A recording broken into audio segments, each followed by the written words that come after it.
Everyone, welcome back to my channel Sananda makeup artistry. আমি সানন্দা। আজকে একটা review video. This is today's product.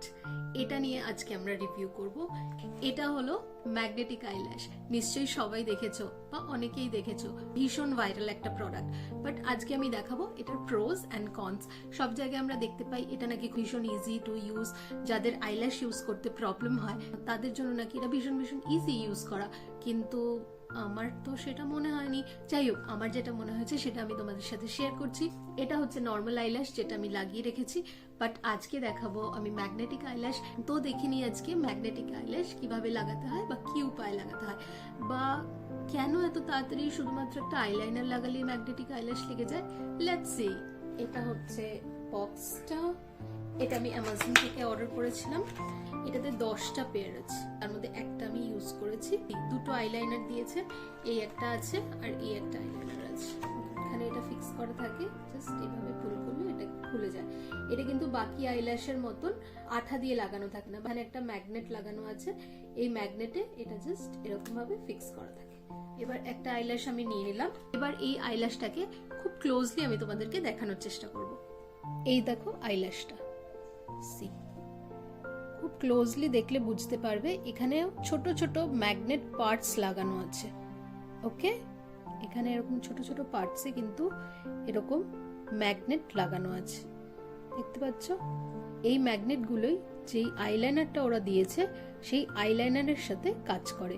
ওকে, আমার মনে হয় আইলাইনারের মধ্যে কোনো রকম আয়রন বা কিছু পার্টিকেলস দেওয়া আছে, যার জন্য এই ম্যাগনেটটা সেখানে খুব তাড়াতাড়ি ফিক্স হয়ে যায়।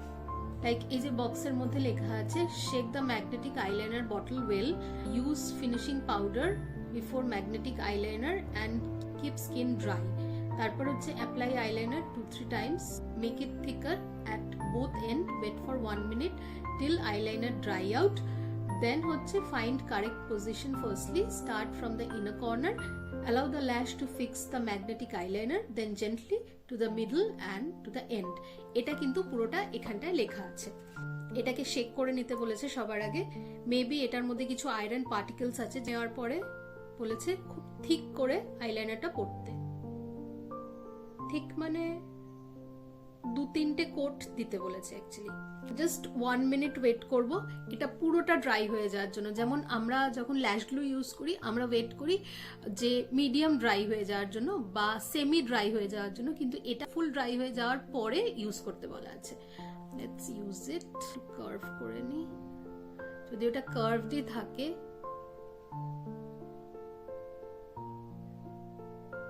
সি, এটা এরকম ভাবে না, খুব অদ্ভুত, খুবই অদ্ভুত। সি, এটা অলরেডি ফিক্স হয়ে গেছে, দেখো। সি, কিন্তু কিছুক্ষণ বাদে এটা উঠে চলে আসতে থাকে পুরো আইলাইনার শুদ্ধ। দেখো, পুরো আইলাইনার শুদ্ধ উঠে এসছে। চোখে লাগালেও ঠিক এইটাই হয়। এই যে কিছুক্ষণ বাদে পুরো আইলাইনার শুদ্ধ এটা উঠে আসছে। এই ছোট ছোট ম্যাগনেট পার্টিকেলস গুলোর জন্য ইনার কর্নারে ভীষণ ইরিটেশন হতে থাকে। মানে যাদের ওয়াটারি আইস বা যাদের সেন্সিটিভ আইস, আমার যাদের সেন্সিটিভ আইস নয় তাদের জন্য ইটস ভেরি ডিফিকাল্ট, কারণ এত বড় বড়, মানে চোখের জন্য সেটা খুবই বড়। একটু ধুলোবালি গেলেই আমাদের চোখে এত ইরিটেশন হওয়া শুরু করে।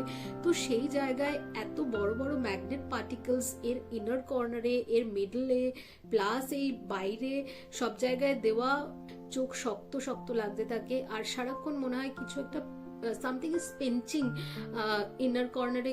ছোট একটু ধুলোবালি গেলেই আমাদের কত প্রবলেম হয়, আর সেখানে এত বড় ম্যাগনেট পার্টিকেলস। তো it's a complete no from my side. এর কোনো প্রোজ আছে বলে আমার জানা নেই, শুধুমাত্র ঝট করে এই হাতের মধ্যে লেগে যাওয়া ছাড়া কোনো প্রোজ আছে বলে তো আমার জানা নেই। কিন্তু তবুও এটা কিছুক্ষণ বাদে উঠে যায়। এর পুরো আইলাইনার শুদ্ধই উঠে আসে, প্লাস্টিক আইলাইনারের মতন। It's a complete no no from my side. মানে আমার মনে হয় এইরকম আইল্যাশ ইউজ করার থেকে আইল্যাশ না ইউজ করা অনেক বেটার। আইল্যাশ ইউজ করতে পারো না, নর্মাল আইল্যাশ গ্লু দিয়ে লাগাতে পারো না, দ্যাটস কমপ্লিটলি ওকে, কোনো প্রবলেম নেই। কারণ রেগুলার ইউজের জন্য আইল্যাশ ইউজ করার কোনো দরকার হয় বলে আমার মনে হয় না। যেরকম আমরা নর্মালি পার্টিতে যাই বা কোনো ডিনারে যাই বা যে কোনো এমনি ওকেশনে যাই, ছোটোখাটো ওকেশনে, তো সেখানে আইল্যাশ যদি আমি নাও পরতে পারি তাহলে কোনো প্রবলেমই নেই। ভালো করে মাস্কারা কোটিং করবে, ভালো করে সুন্দর করে মাস্কারা পরলেই কিন্তু সেই প্রবলেমের একদম সুরাহা হয়ে যায়, ভীষণ দেখতে সুন্দর লাগে। এইরকম আনকমফোর্টেবল আইল্যাশ পরার থেকে অনেক ভালো আইল্যাশ না পরা। আর যদি তোমাদের কোনো স্পেশাল ডে থাকে যখন তোমাদের আইল্যাশ পরার ইচ্ছে আছে বা আইল্যাশ পরতে চাও, তো তোমরা কোনো মেকআপ আর্টিস্টকে নিশ্চয়ই হায়ার করবে তোমাদের স্পেশাল ওকেশনের জন্য। সেই মেকআপ আর্টিস্ট বা যে প্রফেশনালস তোমাকে সাজাতে আসবেন সে নিশ্চয়ই আইল্যাশ পরাতে জানবেন এবং সে আইল্যাশ পরিয়েই দেবেন। So it's a complete no no from my side. এত টাকা খরচা করার কোনো মানেই হয় না। 700-800 এই আইল্যাশগুলোর প্রাইস থাকে, আর আমি তো এত বড় বক্স কিনে ফেলেছি। So that's all for today. আবার খুব তাড়াতাড়ি দেখা হবে একটা নতুন ভিডিও নিয়ে, নতুন কোনো রিভিউ ভিডিও বা নতুন কোনো মেকআপের ভিডিও নিয়ে। তোমরা আমাকে জানিও কমেন্ট করে যে তোমাদের এই ভিডিওটা কেমন লাগলো, এই ইনফরমেশনটা কেমন লাগলো। কোনো প্রোডাক্টের যদি তোমরা রিভিউ দেখতে চাও তাহলে প্লিজ কমেন্টে জানিও। আর যদি মনে হয় যে কোনো মেকআপের ফুল ভিডিও দেখতে চাও, যে মেকআপের ফুল স্টেপ বাই স্টেপ একদম ভিডিও দেখতে চাও, তাহলে সেটাও আমাকে জানিও। সেই রকম ভিডিও নেক্সট টাইম আসবে। Thank you so much for watching. Bye everyone.